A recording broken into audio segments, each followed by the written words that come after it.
এন্টালি এবং বরানগর দুই জায়গায় বিজেপি এবং তৃণমূল কর্মীদের মধ্যে উত্তেজনার খবর পাওয়া যাচ্ছে। খাস কলকাতায় বিজেপি প্রার্থীর প্রচারে বাধার অভিযোগ ঘিরে উত্তেজনা। ধাপা এলাকার এন্টালির বিজেপি প্রার্থী প্রিয়াঙ্কা টিবরেলের প্রচারে বাধার অভিযোগ। অন্যদিকে বরানগরে গতকাল রাতে তৃণমূল এবং বিজেপি কর্মীদের মধ্যে সংঘর্ষ বেঁধে যায়।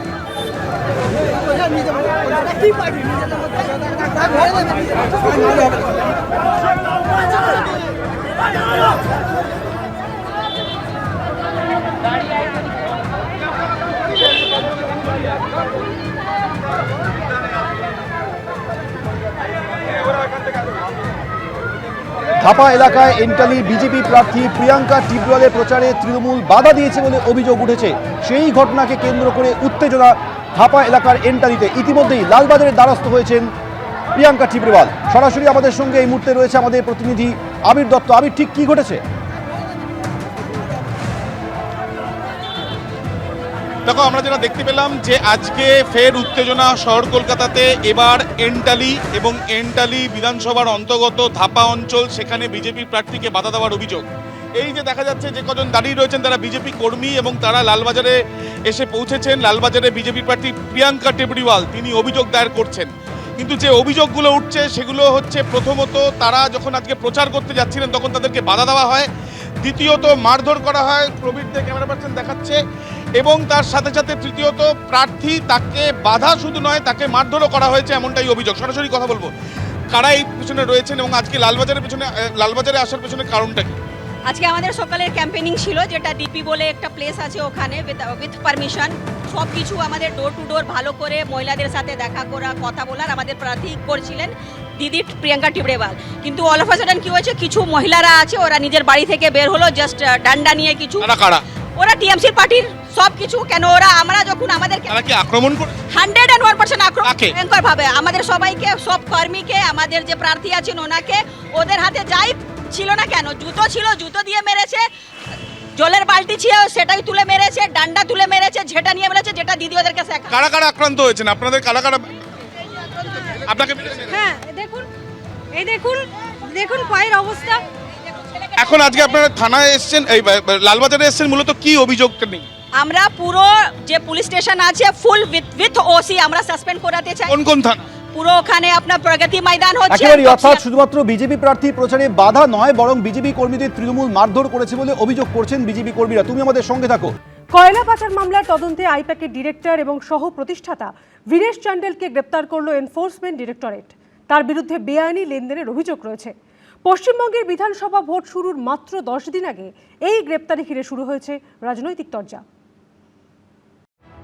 পশ্চিমবঙ্গে বিধানসভা নির্বাচনে 10 দিন আগে কয়লা পাচার কাণ্ডের তদন্তে নতুন মোড়। দিল্লি থেকে আইপ্যাকের ডিরেক্টর ও সহ প্রতিষ্ঠাতা বীরেশ চান্ডেলকে গ্রেফতার করল ইডি।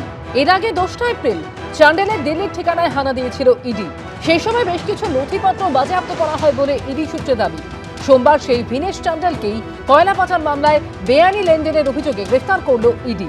ভোটের আগে কেন্দ্রীয় এজেন্সির হাতে এই গ্রেফতারি নিয়ে শুরু হয়েছে রাজনৈতিক চর্চা। তৃণমূলের সর্বভারতীয় সাধারণ সম্পাদক অভিষেক বন্দ্যোপাধ্যায় সোশ্যাল মিডিয়ায় লিখেছেন, এ রাজ্যে ভোটের মাত্র 10 দিন আগে বীরেশ চান্ডেলের গ্রেফতারি শুধু উদ্বেগজনক নয়, এটা সমান সমান লড়াইয়ের ধারণাটাকেই নাড়িয়ে দিচ্ছে। পশ্চিমবঙ্গে যখন সুষ্ঠু এবং অবাধ ভোটের দিকে এগিয়ে যাওয়ার কথা, তখন এই পদক্ষেপ একটা হিমশীতল বার্তা দিচ্ছে যে বিরোধীদের দিকে থাকলে আপনারও একই পরিণতি হতে পারে। এটা গণতন্ত্র নয়, ভয় দেখানো। এই গ্রেফতারির একদিন আগে অর্থাৎ রবিবার পূর্ব বর্ধমানের খণ্ডঘোষের সভা থেকে ইঙ্গিতপূর্ণ মন্তব্য করেছিলেন মমতা বন্দ্যোপাধ্যায়। আজকে মধ্যরাত থেকে অপারেশন শুরু হবে আমি শুনেছি, খবর আমরাও পাই। কি আস্ফালন, বাপরে বাপ, এই করে নেবো তাই করে নেবো। সকালবেলায় বিভিন্ন দপ্তর আর অফিস, মানে বাড়ি, সব জায়গাতেই তিনি দৌড়ে গেলেন। তিনি ল্যাপটপ আর ফাইল নিয়ে বেরিয়ে এলেন ভিড় দর্পে। দেখে নেবো একটা ভাব। তারপরেও এরকম হলো, কি হচ্ছে আজকাল, এরকম হলো। দেখা যাক, আইনের পথেই চলা উচিত। এই কয়লা পাচার মামলা তদন্তেই 8ই জানুয়ারি তৃণমূলের ভোটকুশলী সংস্থা আইপ্যাকের কর্ণধার প্রতীক জৈনের লাউডাউন স্ট্রিটের বাড়ি ও সেক্টর 5-এর আইপ্যাকের অফিসে তল্লাশি চালায় ইডি। তল্লাশি অভিযান চলাকালীনই সেখানে ঢুকে নথি নিয়ে বেরিয়ে আসেন মমতা বন্দ্যোপাধ্যায়। দেখো मैंने सब लेके आया, so my hard disks, see, phone, hard disk, All they are collecting and এই নিয়ে চুরি ডাকাতির মতো অভিযোগ তুলে হাইকোর্ট এবং সুপ্রিম কোর্টে যায় এনফোর্সমেন্ট ডিরেক্টরেট। এই যাবতীয় দুর্নীতিতে গোটা পৃথিবীর সবাই গ্রেপ্তার হবে, একমাত্র মমতা ব্যানার্জি আর অভিষেক ব্যানার্জি ছাড়া। কোনদিন কয়লা পাচারের কেস আপনাকেও গ্রেপ্তার করে নেবে, আমাকেও গ্রেপ্তার করে নেবে। খালি মমতা ব্যানার্জি গ্রেপ্তার হবে না, অভিষেক ব্যানার্জি গ্রেপ্তার হবে না। এর পেছনে কি বিজ্ঞান আছে, এর পেছনে কি দর্শন আছে, তা একমাত্র নরেন্দ্র মোদী বলতে পারবে। 15 এপ্রিল ফের সুপ্রিম কোর্টে আইপ্যাক মামলার শুনানি রয়েছে। তার আগে সোমবার গ্রেফতার করা হলো আইপ্যাকের ডিরেক্টর ও সহ প্রতিষ্ঠাতাকে। ইডি সূত্রে দাবি, এর আগেই আইপ্যাকের দুই কর্তা প্রতীক জৈন ও ঋষিরাজ সিংকে দিল্লির অফিসে তলব করে নোটিশ দেওয়া হয়। 30 এপ্রিলের পরে হাজিরা দিতে চেয়ে দিল্লি হাইকোর্টে যান তারা। 17 এপ্রিল দিল্লি হাইকোর্টে সেই মামলার শুনানি রয়েছে। এবিপি আনন্দ। তৃণমূল ও বিজেপি দুই দলের প্রধানমুখী বলছেন তিনিই প্রার্থী। এতদিন মমতা বন্দ্যোপাধ্যায় বলতেন 294টি কেন্দ্রে তিনিই প্রার্থী, আর এবার একই রকম কথা শোনা গেল নরেন্দ্র মোদীর মুখেও। ये सभी उम्मीदवार ये भी मोदी है। ক্যান্ডিডেট হচ্ছে মমতা ব্যানার্জি, 294টা সিটে আমি প্রার্থী। ব্যক্তি বড় না দল? ভারতীয় রাজনীতিতে এই বিতর্ক দীর্ঘদিনের, কারণ ব্যক্তিগত ক্যারিশমায় দলকে জেতানোর নজির এই দেশে বহু আছে, বহু যুগ যুগ ধরে আছে। কেন্দ্রে আছে, রাজ্যে রাজ্যে আছে। এবার পশ্চিমবঙ্গে হাই ভোল্টেজ ভোটেও লড়াইটা কার্যত মুখের, দুই দলের, দুই মুখের, দুই প্রধানের। ভোটের দিন আমি যদি যুদ্ধ হই, আপনারা আমার সহযোদ্ধা হতে রাজি আছেন তো? एक मौका मोदी को दीजिए। বিশাল নির্বাচন, অসংখ্য নেতাকর্মী মাথার ঘাম পায়ে ফেলছেন, প্রতিশ্রুতি আশ্বাস, কিন্তু তারপরও সবার ওপরে মুখ। একদিকে নরেন্দ্র মোদী, অন্যদিকে মমতা বন্দ্যোপাধ্যায়। সবকিছুকে ছাপিয়ে ভোটে জিততে দুজনই নিজেদেরকে সামনে রাখছেন, নিজেদের ওপর বাজি ধরছেন। ये सभी उम्मीदवार ये भी मोदी है। आपने लेफ्ट को मौका दिया, कांग्रेस को मौका दिया, टीएमसी को मौका दिया, अब एक मौका मोदी को दीजिए।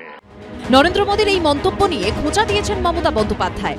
মোদীজি বলছেন উনি নাকি 294টা সিটের প্রার্থী। ঠিক আছে, তাহলে আপনি প্রধানমন্ত্রিত্বটা ছেড়ে দিন, দিয়ে বলুন আমি বাংলার মুখ্যমন্ত্রী হব, তাই আমাকে 294টা কেন্দ্রে ভোট দিন। কি করে বলেন আপনি? কোন পদটা নেবেন, প্রধানমন্ত্রী না বাংলার মুখ্যমন্ত্রী? কিন্তু যে মমতা বন্দ্যোপাধ্যায় নরেন্দ্র মোদীকে খোঁচা দিচ্ছেন, তিনিও কিন্তু বারবার সেই নিজেকেই সামনে আনছেন।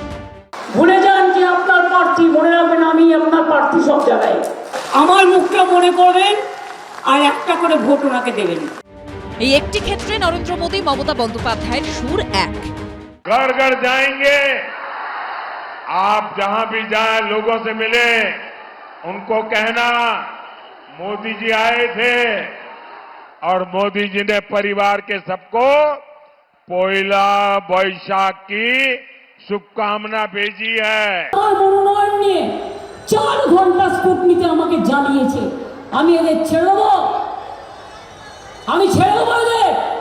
আপনারা ছাড়লেও আমি ছাড়বো না, আমার জীবন দিয়ে লড়ে যাব, আমার কিচ্ছু নেই জীবনে মানুষ ছাড়া। ये जो पब्लिक है ये सब जानती है, তাই শেষ অবধি পাবলিক কোন দিকে যায় তা জানা যাবে 4 মে।